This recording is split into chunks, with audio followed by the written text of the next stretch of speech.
Shalom kekasih Kristus. Biasanya dalam menjalani kehidupan ada hal-hal yang harus kita lakukan untuk mengambil keputusan, dan itu sesuatu yang tidak mudah.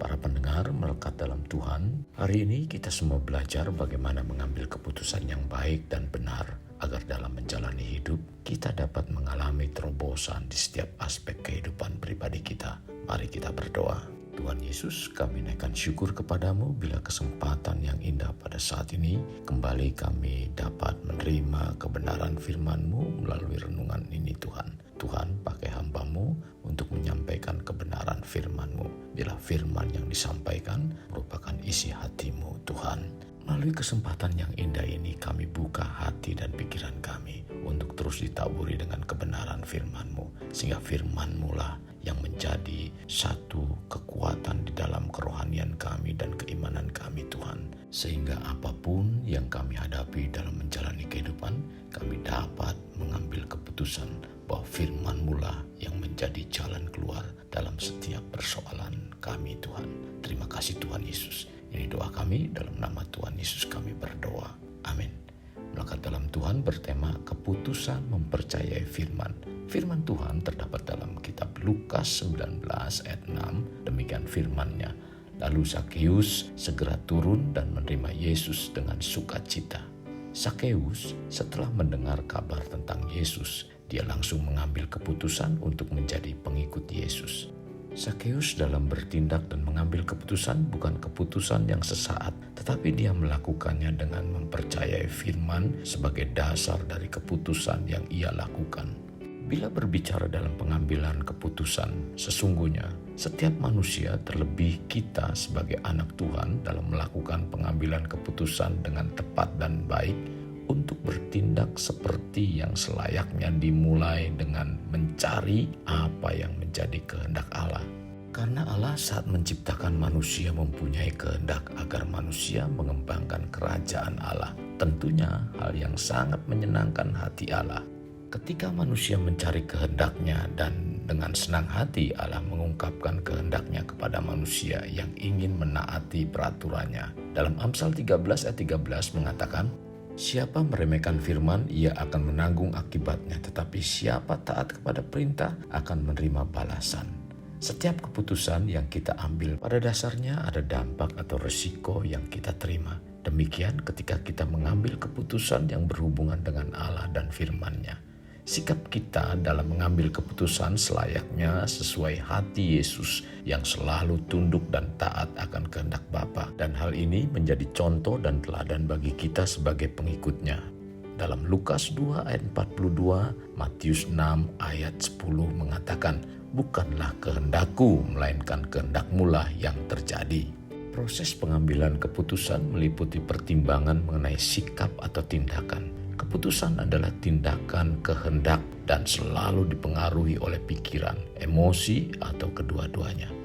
Keputusan yang kita ambil mencerminkan keinginan hati kita. Dalam Mazmur 119 ayat 30 mengatakan, aku telah memilih jalan kebenaran, telah menempatkan hukum-hukum-Mu di hadapanku.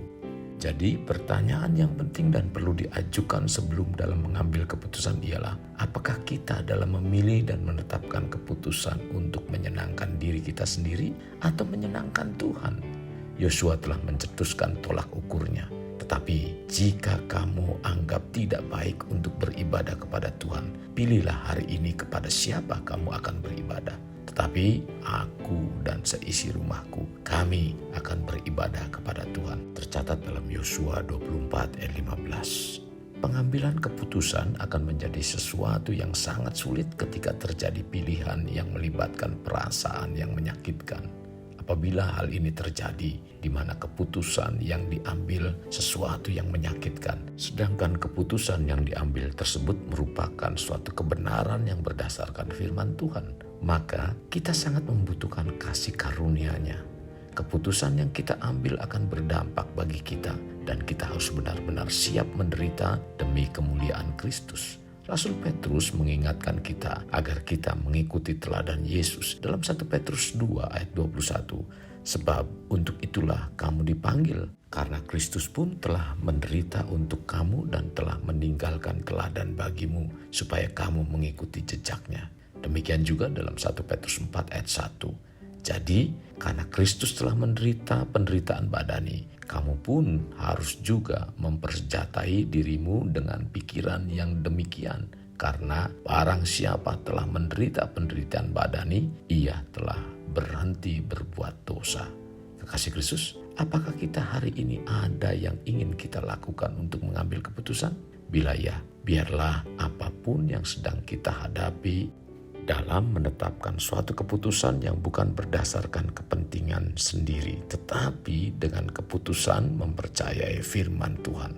Karena firman Tuhanlah dapat mengubahkan kehidupan dari kegelapan menjadi terang saat kita mempercayai firman. Dalam Yohanes 8 ayat 12 mengatakan, maka Yesus berkata pula kepada orang banyak, katanya, akulah terang dunia. Barang siapa mengikut aku, ia tidak akan berjalan dalam kegelapan, melainkan ia mempunyai terang hidup. Untuk hidup dalam terang Kristus bukan sekedar kita tahu dan percaya akan kebenaran firman Tuhan saja, tetapi harus bertindak dalam kebenaran. Jadi, bila kita mengambil keputusan mempercayai firman, hendaknya sikap demikianlah yang harus kita lakukan. Bukan sekedar tahu dan percaya, tetapi kita melakukan apa yang kita ketahui dan percayai. Kekasih Kristus, kita tahu bahwa Alkitab adalah firman Allah. Bila kita tidak mempercayai atau mentaati Alkitab, berarti kita tidak percaya atau tidak taat kepada Allah. Mengapa? Karena Alkitab menjadi otoritas tertinggi dan final untuk iman dan kehidupan setiap orang percaya. Dan Alkitab adalah firman Allah yang diilhamkan dari Allah. Dalam 2 Timotius 3 ayat 16 mengatakan, segala tulisan yang diilhamkan Allah memang bermanfaat untuk mengajar, untuk menyatakan kesalahan, untuk memperbaiki kelakuan, dan untuk mendidik orang dalam kebenaran.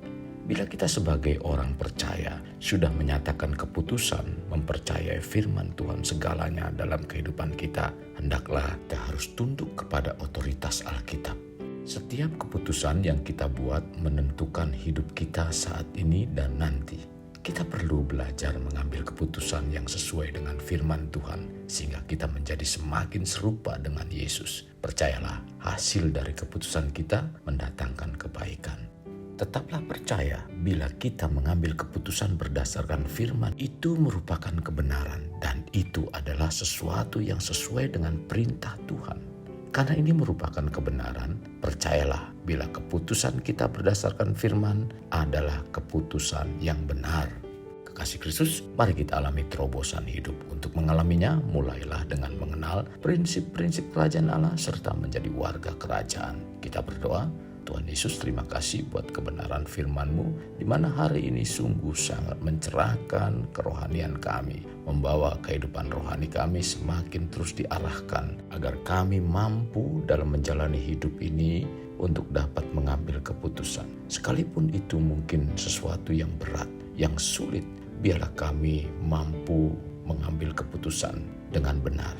Keputusan yang benar yang kami peroleh hari ini saat kami mendengarkan renungan adalah keputusan yang sesuai dengan kebenaran firman-Mu. Karena firman-Mu adalah kebenaran. Ketika kami mengambil keputusan berdasarkan kebenaran firman-Mu, maka itu merupakan keputusan yang benar. Bapa, pimpin kami supaya kami terus senantiasa diisi dengan kebenaran firman-Mu, sehingga dalam kami menghadapi dan menjalani kehidupan, kami mampu mengambil keputusan dengan benar karena kami berjalan sesuai dengan kebenaran firman-Mu. Maka dari itu Tuhan, bawa kami agar kami peka senantiasa dengan Roh-Mu yang kudus untuk terus kami memiliki komunikasi hubungan yang semakin intim dengan Engkau. Tuhan, kami rindu bahwa seluruh hidup kami, perkataan dan pikiran kami adalah kehidupan yang senantiasa menyenangkan Engkau.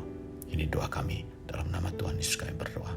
Amin. Kasih Kristus, mari kita akhiri dengan mengedahkan kedua tangan kita.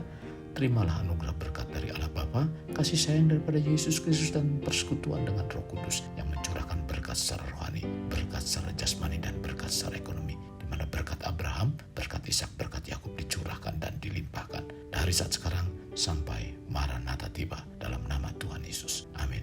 Sampai jumpa di renungan berikutnya. Tuhan Yesus memberkati. Jangan lupa like, share, dan subscribe.